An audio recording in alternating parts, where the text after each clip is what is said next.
महाविकास आघाड़ी के सारे 288 सीट का नामांकन कल हुआ है। महाविकास आघाड़ी एक साथ मजबूती के साथ चुनाव लड़ने के लिए तैयार बैठे हैं। हमारे सारे कैंडिडेट्स, महाविकास आघाड़ी के सारे कैंडिडेट्स अभी जनता के बीच में हैं। महायुति से कंपेयर करते तो महाविकास आघाड़ी में कोई मतभेद नहीं है। आपस में महायुति में भयंकर लड़ाई चल रहे हैं और बीजेपी के जो नेता शिंदे ग्रुप में छिन्न में लड़ रहे हैं और एनसीपी के नेता के कोटे में बीजेपी लड़ रहे हैं।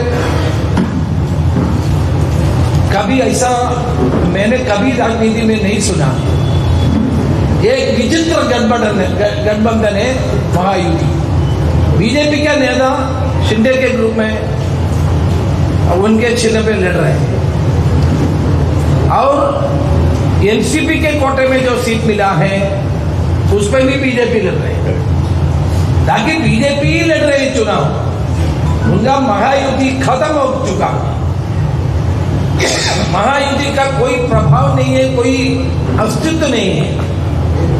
केवल बीजेपी ने शिंदे और अजित पवार को खत्म कर दिया इस चुनाव से। लेकिन महाविकास आघाड़ी में ऐसा नहीं है। हमने शिवसेना को भी और एनसीपी को भी, छोटे छोटे पार्टियों को भी जितना हो सकता है उतना उनका प्रातिनिध्य किया है। We have given equal treatment for all the political parties who are involved in the Mahavikas Aghadi. But in Mahayuti, BJP has stolen. They have stolen all seats of NCP as well as Shiv Sena, Shinde. So this is the clear message that BJP wanted to kill their alliance partners. Mahayuti में BJP ऐसे बोलते तो 180 seat पे लड़ रहे हैं, 180-200 seat में लड़ रहे हैं। वो एक कभी हम लोग जनता के बीच में ऐसा करना ठीक है, आप देख लीजिए। So there is lot of differences in Mahayuti, but Mahavikas Aghadi एक साथ है। हमारे कोई मतभेद है, कोई भी हमारे इस चुनाव में कोई बागी लड़े तो आज और कल से सारे बागी लोग विड्रॉ करने का व्यवस्था की है।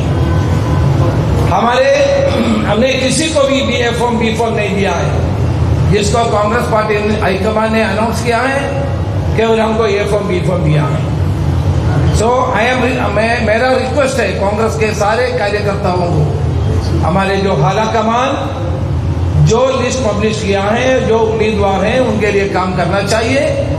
जो भी नामांकन पत्र उसके बिना दिया है उनको विड्रॉ करना चाहिए।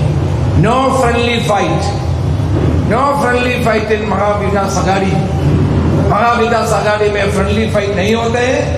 हम लोग एक साथ काम करते हैं। कहाँ भी थोड़ा थोड़ा प्रॉब्लम है वो PCC अध्यक्ष नाना गावंडे, CLP लीडर नाना पटोले और CLP लीडर भारत सप्तराज, नेता विपक्षी दल विजय वडेट्टीवार और मुंबई के अध्यक्ष वर्षा गायकवाड़ और तमाम नेता लोग बैठ के उनके लिए सुलझाने का काम कर रहे हैं। समाजवादी पार्टी से हमारा चर्चा चल रहे हैं।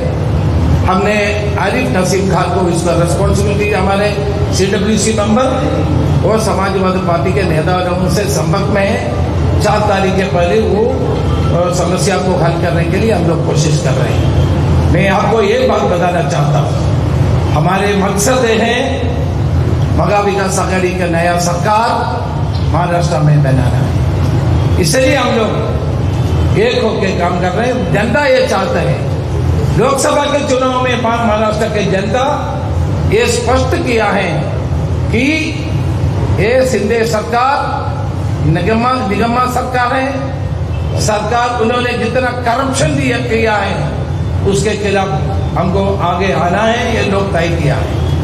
आप लोग जानते हैं किसानों की सुसाइड, आत्महत्या सबसे ज्यादा महाराष्ट्र में हुआ। बेरोजगारी सबसे ज्यादा महाराष्ट्र में है। अंडर डेवलपमेंट सबसे ज्यादा महाराष्ट्र में हुआ है। ये शिंदे सरकार के द्वारा जो लूट हुआ है, महाराष्ट्र के एक्सचेकर का जो लूट हुआ है, इसको बदला लेने के लिए लोग तैयार हैं। उन्होंने लाडली बहन का योजना की, लेकिन उन्होंने अभी बंद है। कैसे बंद है? चुनाव आयोग के द्वारा बंद कर दिया है। इसे क्योंकि उनके पास पैसा नहीं है, उनके ट्रेजरी में पैसा नहीं है, इसलिए उन्होंने इलेक्शन कमीशन के द्वारा इसको बंद कर दिया है। हमारे महाराष्ट्र के महिलाओं को एक पैसा भी नहीं मिलेगा। ये सब छूट था, चुनाव के लिए था।